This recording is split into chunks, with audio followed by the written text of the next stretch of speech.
Happy day students. Today we are going to discuss about poverty as a challenge, class 9 social science, economics chapter 3.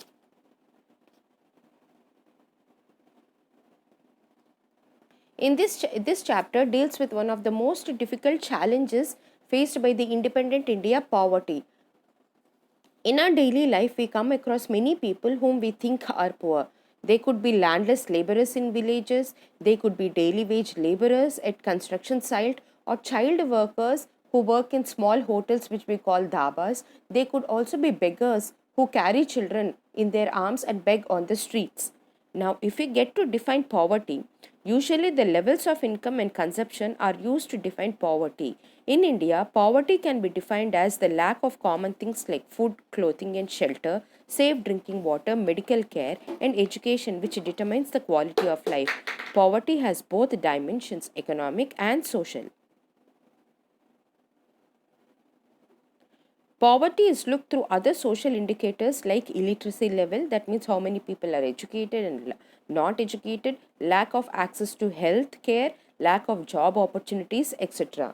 Now let us see what do you mean by social exclusion. According to this concept, poverty must be seen in terms of the poor having to live only in a poor surroundings with other poor people, excluding from enjoying social equality of better off people in better surrounding. Social exclusion can be both a cause as well as a consequence of poverty. Vulnerability. Vulnerability to poverty is a measure which describes the greater probability of certain communities, like say members of backward caste, or individuals such as widow or physically handicapped person, of becoming or remaining poor in the coming years. Vulnerability is determined by the options available to different communities for finding an alternative living in terms of assets, education, health, and job opportunities. Now, poverty line. As we keep discussing about poverty, we usually come across the concept of poverty line. A common method used to measure poverty is based on income or consumption level. A person is considered poor if his or her income or consumption level falls below a given minimum level necessary to fulfill basic needs. What is necessary to satisfy basic needs is different at different times and in different countries. Therefore, poverty line can be vary from time to time. Each country uses an imaginary line that is considered appropriate for its existing levels of development and is accepted minimum social norms.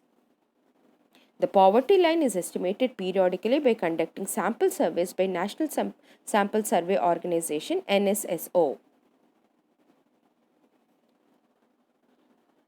There is a substantial decline in poverty ratios in India from about 55% to 30%. The proportion of people below poverty line has also further reduced in 2000. If the trend continues, people below poverty line may come down to less than 20%. The social groups which are most vulnerable to poverty are scheduled caste and scheduled tribe households.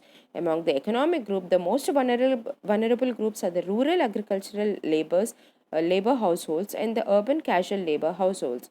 About 50% of landless agricultural workers and 43% of scheduled castes are also poor.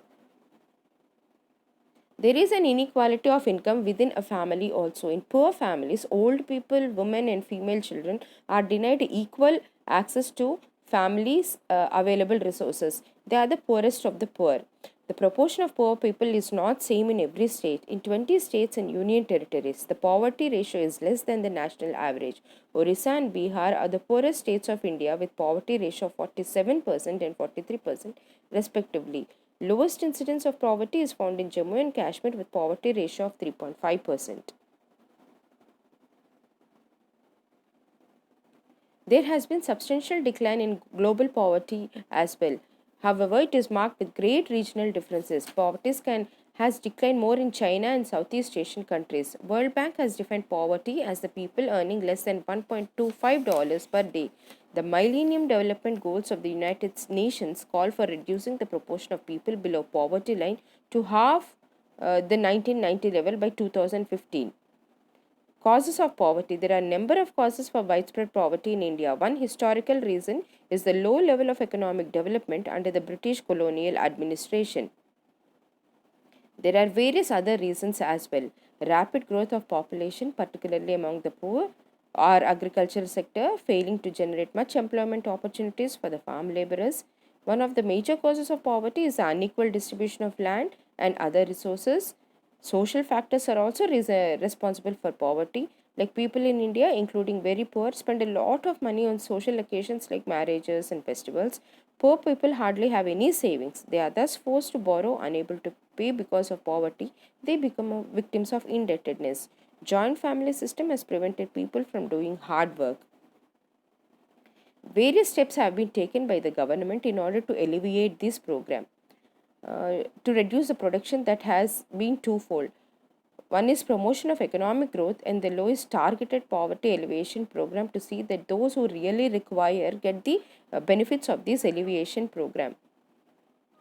Here are some of the examples of various schemes that are undertaken by the government in order to alleviate poverty, like the Prime Minister Rojgar Yojana, Rural Employment Generation Program, Swarna Jayanti Gram Swaraj Yojana, Pradhan Mantri Gramodaya Yojana, Antyodaya Anna Yojana, National Food for Work Program, National Rural Employment Guarantee Act.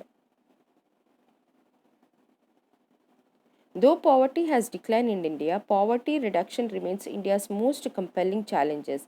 We will have to do something special to fight against wide regional disparities.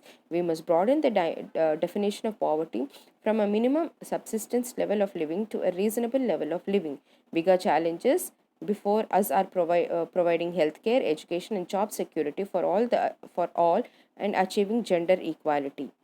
With this, we come to the end of the chapter. Read the content that is given in the textbook. Thank you.